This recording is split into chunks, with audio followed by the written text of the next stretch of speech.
granola feelings over it. You're going to have some sad times. You're going to long for the person, and you're going to be relieved that they're gone, and you're going to wish they're back, and you're going to rue the day they ever came into your life. So we are complex individuals. Rarely does the letting go of that person, that job, that situation that was toxic and horrible and annoying, rarely is it a singular relieving feeling. Maybe there'll be, it's like the grieving process. It'll go through the relief, and then there will be anger, and there will be bargaining, and there will be doubt, and there will be all kinds of things, and then acceptance finally, where you get used to them being not there, and that's the human condition, complex. Absolutely. And when we're talking especially about loss, that's the thing, is that when you have loss, it's very complex. It's not a simple, superficial thing that's happening. And I guess, Victoria, one thing I wanted to ask you just along those lines is that when you're just talking about how when you let go of something, you're grieving it, you also may want it back. You may want some of that to still be with you. When we're in these patterns that we don't recognize that are unhealthy for us, how do we stop repeating the same mistakes? Let's say we let one person go, and then we let in somebody that is very similar to the person that we released. How do we recognize that, and how do we stop that from happening? So, and that's really common, by the way. That's why we have these repeat, people who do a lot of repeating abusive or toxic or unhealthy situations, relationships, etc. So I always talk about in the work that I do, the formula for change. Awareness is amazing. It's the first step. Awareness is everything. But no, awareness is important, but it's not everything. In fact, awareness alone can do nothing. And so we've got awareness, then we need to disrupt. And then when we start disrupting, we're going to get afraid. And so we need to bring in courage. And then because it's a neural pathway thing, we've got to repeat. And that's what creates change. So awareness, but awareness alone can do nothing. Disruption, then the fear starts usually to come when we start to disrupt that old behavior. Then we need to build in courage and resilience and grit, and then repeat. And that creates long-lasting, permanent change, so that you don't do the same old behaviors and patterning. It's 25 plus years I've been doing this. I've discovered that this formula works all the time, but it takes a tremendous amount of focus and effort to really do that process over and over again. And I could talk to you guys about what I teach about. There's a couple of disruption processes, because it's the key, right? You got to get that disruption in every time you recognize you're in the old stuff again and again. Yeah, absolutely. So when you guys are ready, I'll facilitate that. It's fast, it's easy, but it's really helpful. No, and I think I think that you just hit the nail on the head, because a lot of the talk these days is about awareness and mindfulness. And I had somebody recently go, this mindful stuff, like, how does that really help? And the greatest part that we sort of touch on is that it's our responsibility to decide what we're going to do with the information that we get. And so I think that's it is, once we become aware something's going on, that doesn't mean that magically it goes away, right? It's like, in fact, repeat. I love that. Yeah, no, the awareness sometimes can send us into like, ooh, shock, trauma, and back into the old real quick. So we need to do something with that awareness very quickly. And I always say, no one's coming to save us. No one is coming to save us. We have to save ourselves. And as hard as that is, it's incredibly true. It's incredibly accurate. There you go. Well, yeah. Do you go? Please show us. Take us down the path. Okay, so one of the things that I work with a lot, because I'm a holistic psychotherapist, a somatic-based psychotherapist, is a lot of this awareness has to. People always notice what you do. So what are you feeling? And they start to look up. I'm feeling this, and I'm feeling this. I'm like, it's not up there. It's in here. Stop looking up. Keep going. Let's look in. So looking in is one of the first things. And number one question, what am I feeling in this moment? Not what am I thinking in this moment? What am I feeling in this moment is the key. And the second thing is the disruption really works with a multi-layered approach. So cognitive, visualization anchors, and verbal anchors. So a verbal anchor, a visual anchor, and a kinesthetic anchor, a movement anchor, to truly start to shift the mind. And remember that we're not the mind. The mind is the car and we're the driver. Mm. And if you don't drive the car, it's going to drive into a tree. So in order to prevent the car, being your mind, driving into a tree in a bid for self-destruction, you've got to drive it. You have got to do the driving of it. And the brain and the mind left to its own devices will simply, very easily skew, as you know, towards survival. And that is great if you're in a war, you know, fabulous. Definitely do that. But if you're not in a war, you don't really need to always be thinking about problems and solutions and problems and solutions and problems and solutions, which is our, you know, our negativity bias, basically, to survive. You know, we can live a life where we're not always in survival mode. We can live a life where we're sort of just living and thriving, right? So the old vestiges of our survival brain, our limbic system, our fight, flight, freeze system will show up to kind of like, if we don't give the brain a job, the job of the brain will be to survive. And so it'll be always in that negativity bias. So to disrupt that old stuff, you need a technique, a method, something.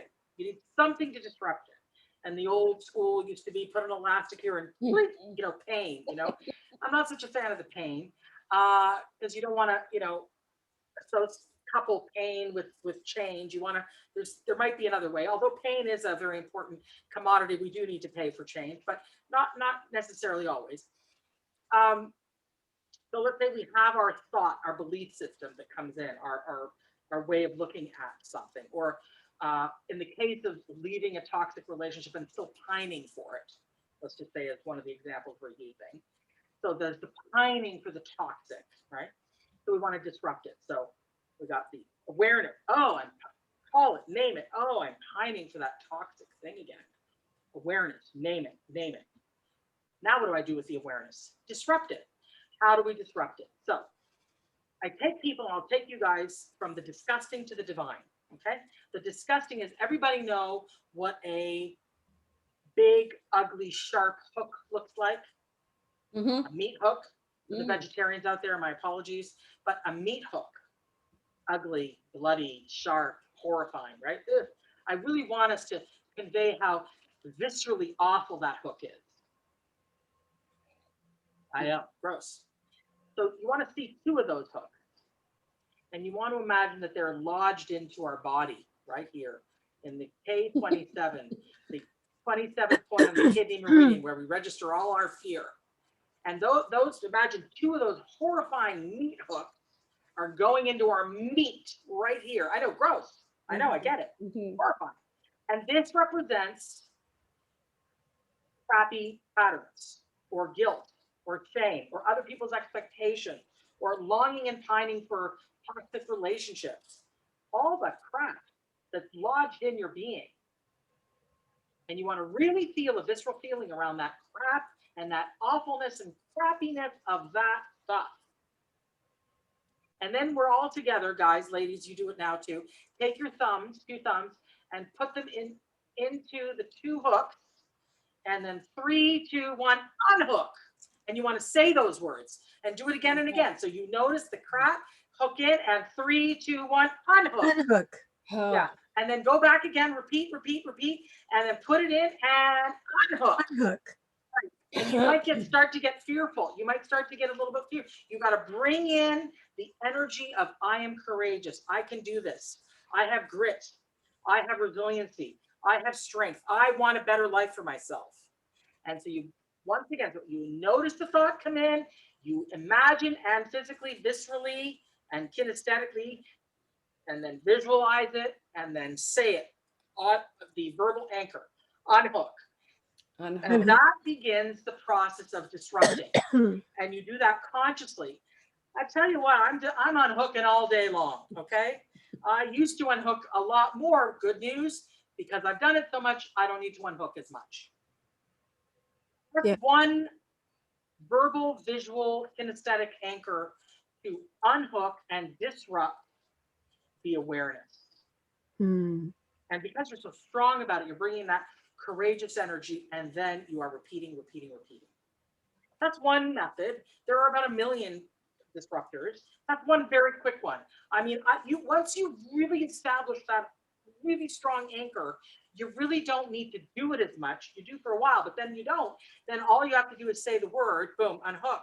You can be on the subway saying unhook. You can be at work saying unhook. You could be in your car saying unhook. And you're already telling your brain to go in a different direction, to think in a new way. And it starts to wire, because every time you disrupt, you rewire your neural pathway about that thing that was quite a big neural pathway. And now you're creating a bigger neural pathway of doing something different from that old behavior. It really works. Yeah, it makes a lot of difference. I remember doing that exercise with you in your Stop Dimming Your Light workshop that you Right. did a couple of years ago, Exactly. which was excellent. It was a wonderful workshop. Thank And you. it's a very, it is a kind of technique that you don't forget. Like You'll you, never forget how yeah, gross it was. yeah, And then the thing that, oh, it's relieving. So that was one, but I will be full disclosure, I got some pushback on how gross it was, and sometimes a bit traumatizing. And so I really played with, okay, I gotta get a new one, because, you know, maybe it's too, maybe it's too ugly, maybe it's too visceral. But since I will tell you the other one, I'll describe the other one. It's not nearly as in any way gross. But I feel we must capitalize on the grossness. Yeah. Because the visceral grossness of it, I feel, helps us to want to go away from it, to want to pull them out, to want to not have them in our system, especially if we assign to it the patterns, the shame, the self-loathing, the longing for toxic. You want to make that gross. You want to make that so undesirable that you want it out of you. So there's that. But I confess that I've had people say, oh, Victoria, I can't do that. That's awful. I'm like, okay, well, I'm going to figure something else out. And I have. But I still go back to that because I feel it works so well for me. Yeah. Yeah. I know that I had it's almost better, because the thing is, for us to interrupt our own pattern, Right. we need to do something. It's the carrot and the stick, right? And I love the fact that you have every single kind of modality involved in that. What are you consciously feeling now? Because I find that a lot of times when people anchor states, it's like, oh no, we just want to be happy. We just want to be happy. And it's like, no, we need to know what all those emotions feel like. We need to be able to know what that's feeling like in our own body. So I really love that. And it also takes, like, anybody in the tapping world, this part is tight if our heart is not open. So if you're 100%. feeling it, And I say, in New Age, I know that's possibly not the best description, but in New Age communities, it's like, it's a lot of that. Oh, let's be blissful, let's be kumbaya. And I'm all about, look, you got to run into the burning building. Yep. Which is counterintuitive, but it is in the burning building that you will find the embers of the truth of what's really going on. And it is there that you will truly be able to change and lovingly detach from the people, places, and things that no longer work for you.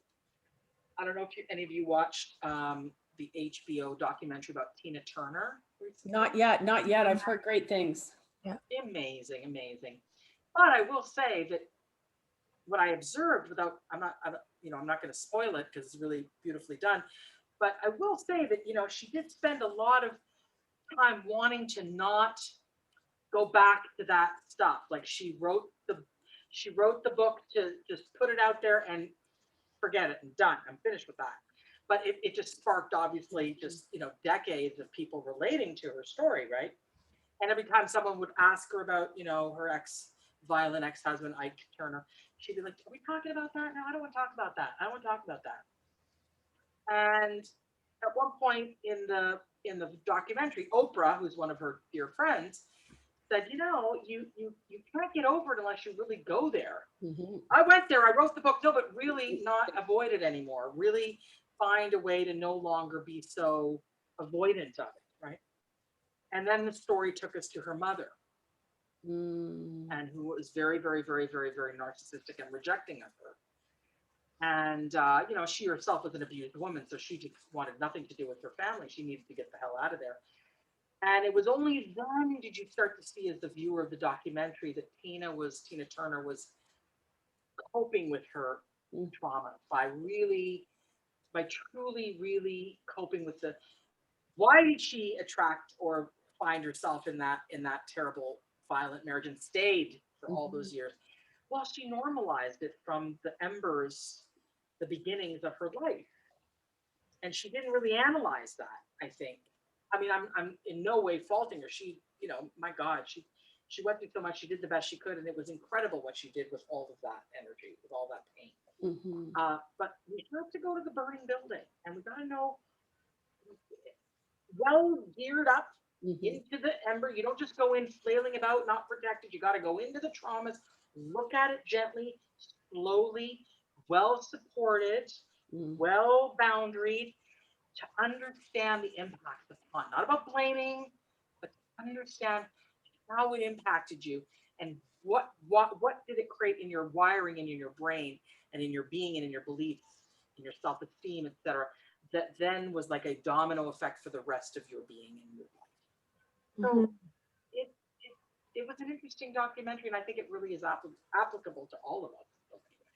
Yeah, I think so too. I think what's really interesting about what you just said is around how we normalize the behavior that is coming to us through different people, and then how we also normalize our own responses to them. So I wonder, how do you get a clear vision of what is a healthy way of dealing with something, and to recognize when you're dealing with unhealthiness in your own responses, or you're taking someone else's responses and dealing with that? I mean, how many women and men do we know who are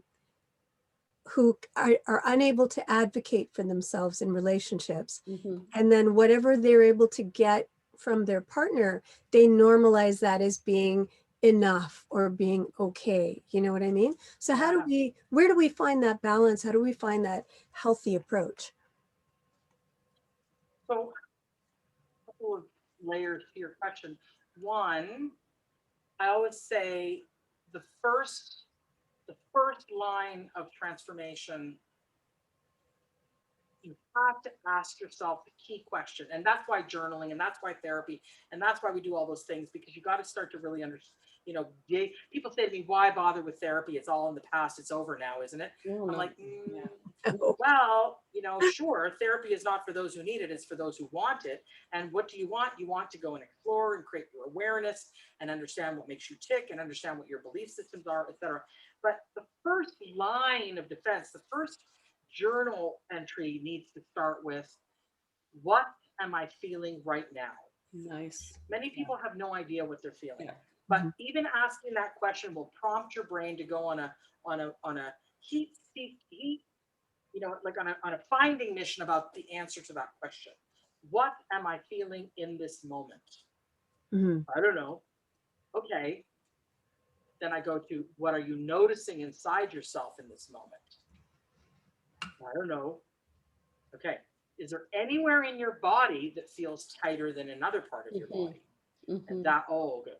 Well, my chest is tight, or, head hurts, or my stomach feels a little weird. So, okay, go there. Well, I don't want to go there. No, that's the burning building. Go into the burning building. Everything lives in that tightness. All your answers, all your information, everything you want to know lives there. Not what I'm saying, in your body. And it's hard to stay there. And so I really coax everyone to keep their eyes closed and keep going, as if you were the captain of a mini little submarine. Remember that movie, a little submarine? That you're inside that submarine, and you just swallow the submarine, and you're like going into your body, and just imagine yourself, and I have them suspend disbelief. Imagine yourself just at your organ that's feeling tight. and just go zip, zip, zip around. What is that? What are you noticing? And start having a conversation with that part of you. Mhm. What? Yeah. We're cartoons. Let's be cartoons right now and play with it. And it's like, what are you noticing? Is there a texture? Is there a color? Is there a memory associated with it? Is there an age? And then before you know it, we're off to the races of the unfoldment of the information, and you start to understand what's really going on. And then you start to go with that particular piece of cue patterning, which is the cue, which you start to go, what's the cue? What am I feeling in this moment? What am I noticing in this moment? Where do I feel tighter in this moment? That becomes a regular line of questioning that you ask yourself always in a relationship, in a situation. And that's the beginning of going, I feel funny. I feel really tense when I'm with my so-and-so. Well, what's that about? Not why, that's judgment. The key question is, what's that about? Open-ended question. Not why are you feeling this way? I don't know. I'm feeling that way because I do. What's that about? I said, well, I feel kind of like I should stay here. And if I go away, then I'll be lonely or whatever. It just allows you to have much more open-ended questions with yourself or dialogue with yourself. Or even just start the conversation, right? I mean, Yeah. that's and I think the funny part is for people that disassociate, they're not even aware that they're not even in their body sometimes. So again, the whole And the key to awareness. that one, just so you know, as soon as you notice we're not in your body, if you see a client or a friend, or the first thing I do is think about planting tulip bulb. Nice. Think about putting your hand in earth. Yeah. Think about hugging a tree. Yeah. In your body right away. Nice. Yeah. Yeah. And I love that. What was the phrase that you put? Therapy is for those who look for it. Not therapy is not for those who need it, it's for those who want it. Want it. Not those that want it. Yes. Yep. And Not for those who need it. Oh, there's a million people that need it. yeah. It's not for them unless they want it. Yes. Yes. Exactly. Love it. That's yeah. I mean, we could go so many places at this point. We've just see, this is the thing. We're at 30 minutes and I feel like I have like 40 other questions that I could still ask. I mean, my chicken's not fully done yet. You can ask me a couple more. I know, and we will. I mean, that's why I love this, even this format, because we come up with so many different things just from having a conversation and letting it go, point to point. Like, because I think some of the greatest parts that you're talking about is that you're really the active participant, right? But and we would love to. We were already talking about potentially in April and asking you to maybe come back and do another show on how to find a therapist, because I know personally, as you guys know, I was in the self-defense world before COVID, and I was coming across a lot of young women who I knew had been in a certain situation. And I reached out to Victoria because therapists have, and when I'm saying therapists, there's a whole different range of people that you can go to, whether it's a psychologist or a psychiatrist. So I'm a psychotherapist. I know you guys have put psychologist. I'm a registered psychotherapist, which is I'm a member of the College of Registered Psychotherapists of Ontario and a certified member of the Canadian Counseling and Psychotherapy Association, which is different designation, slightly different designation. We both have master's degrees from a psychologist. It's a slightly, although we're doing very similar work, and it's analysis, and I'm a holistic psychotherapist, so I bring all of the 8 years of education in soma and the somatic end of things, because I'm a polarity therapist and I do craniosacral and I'm a Reiki master and I do new decision. I do all this sort of modern psychology stuff that I bring into the regular psychotherapy room. Now that it's COVID, I no longer work on the physical body for now, although I'd like to sort of maybe get back to it. I've decided to go remote during the pandemic, and it's been working very well because I can work internationally this way. But I do miss the physical body because there's so much. But I'm doing a lot of facilitating of the person who's on Zoom with me, doing it for themselves with some distance Reiki to further the it sort of intensifies the process I find when we do the distance Reiki. Mhm. Cool. No, and my apologies for that. I put in the wrong information there, but Well, it's slightly different, yes. and I think because I know this is from my own personal experience, is that when I was trying to get help, I would go and talk to people. This one person, I remember going to her through my EAP program, and I just gave her a Cole's Notes version. Like I knew I brought my suitcases with me. I knew I had them. And she was like, "Oh my God, are you okay?" And it's like if you're flaking now, there's no way you're gonna be able to take me. So, Yeah. and then the difference is again, where I was dealing with a master of social work, but yet that wasn't what could sign off for insurance purposes. So if you're actually, like it had to be a psychologist or a psychiatrist. And it's like, and it doesn't Well, things have necessarily help changed, you. maybe. I don't know when you were doing that, but things have changed a tiny bit. Insurance now covers registered psychotherapy, a lot of it. Good, So, good. yeah. Mhm. But yeah, I think the key thing to be looking for, I don't know, did you want to ask me that or leave it for another I show? think that we can do a whole, Okay. if you're open to it. I know Ayesha and myself, because we've also come to our experiences through different ways. I'd love to even have like a whole program on that because, Yeah, for sure. because I certainly have a lot of intel as to what a client or a prospective client needs to be looking for in a psychotherapist, because you're right, bottom line, a psychotherapist needs to be doing a lot of personal work themselves, or they can only take people as far as they themselves have gone and are willing to go. Yes. Yes. And Exactly. you're right. And so this the first time I went was like 30 years ago. And so at that point though, I walk out and I go, okay, well, I guess I'm on my own. So it's like, and that's not a good place. But it's like when you're looking, it is a process, right? And as you said, you've got awareness. What are you doing with that awareness? Something's not going right. You might have something that's left a mark from the past. You can't just pretend it's not there. And I think, again, the Tina Turners of the world taking their position.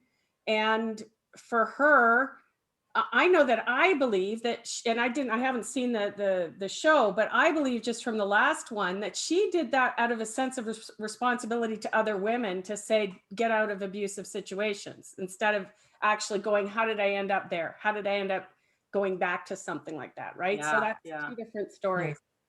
I Sorry. think, yeah, no, thank you. I think that's very valuable to add. I think for me, one thing I'd really like to touch on in the next segment that we do together is I think that people need to know what kind of questions they should be asking someone over the phone about their methodology, about how they operate, about whether they're going to be a good fit together. I think a lot of people pick up the phone and they call someone, and because they get an appointment, they think this is the person I need to be talking to. And a lot of times they don't really know what they're looking for.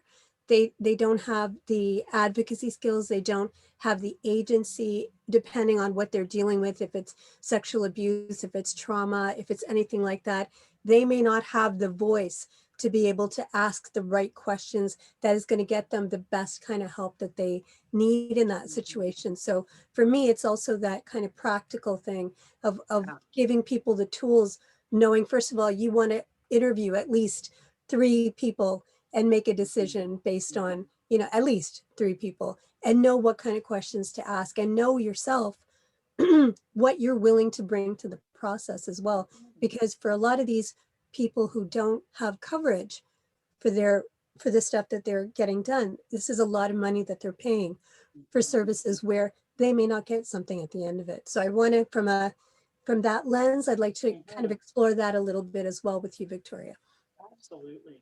I mean, we're already hijacking you. I hope you don't mind. I mean, we had this in our little heads that this might be. That's no, right. absolutely. I'm happy to answer those questions, or from my vantage point anyway. Yeah, no, I know you were extremely helpful even with the person that you sent me to, but I think that again, one of the things that you pointed out too is that different people, like if you're dealing with children, you want to have somebody that specializes in absolutely, in the different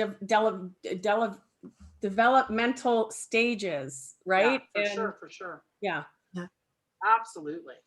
Wonderful. So we will definitely have you back. Thank you so much. There you go. Because see, we're at 7:40, and as you see, we could keep going and going and going. Yeah. But as you But this was great. This was so good. I'm glad that I was able to be here today. Yeah, thank you. We're happy to have you. So happy to have you. Thank you. And yeah, thank you so much. And Ayesha, as always, I just love talking with you, and it's fabulous. Oh, guys, thank you so much. I appreciate Thank it. you. And so we'll have Victoria back. Thank you again, Victoria, for just being here. Go ahead. Can I just say a couple of things in terms of if people are watching this, they can access some free resources on my website, Beautiful. which is visualizationworks.com. Just scroll down to the center of the homepage, and there's free resources, affirmations and codependency and boundaries and all kinds of stuff. Beautiful. There are lots and lots of information.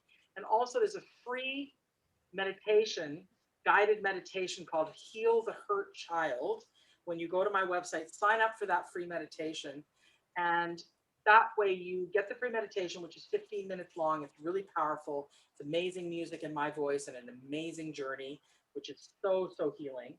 But you also will get access to, I'm currently creating, I'm really busy, but I'm currently creating alongside my intern. I have an intern helping me out, courses. And I've got the Unlock Your Brain, Wire Your Mind for Positivity and Relaxation course coming out. Stop Dimming Your Light course coming out. I've got a couple more courses on codependency and boundaries and narcissism. And so Beautiful. be in touch with me, because the courses and the information are like, they're coming and they're amazing and they're not expensive. Beautiful. And see, and this is why we didn't even question. It was like, what about Victoria? It was just, that's it. Because you're fabulous. You share your knowledge. You share who you are. You've got a beautiful heart. Thank you for doing what you're doing. Yes. And I will post Victoria's website as well as her Courageous Conversations with Victoria, her YouTube channel, because she has really great conversations, as you see. And Ayesha and myself will be on the Gwenda Lambert Life Starts Now YouTube. You'll be able to find this. So thank you, Victoria. Ayesha, I love you. And any last words, Ayesha? No, I thought it was an amazing conversation, and Victoria always brings so much knowledge and wisdom with this kindness and generosity. And so we really appreciate that. Thank you so much. I know it's going to be very helpful. So Thanks, women. Yeah, thank you. Stay well, stay safe, everybody. We'll see Bye for you. now. We'll see you next time. Take See you care. next time. Yeah. Bye. Bye.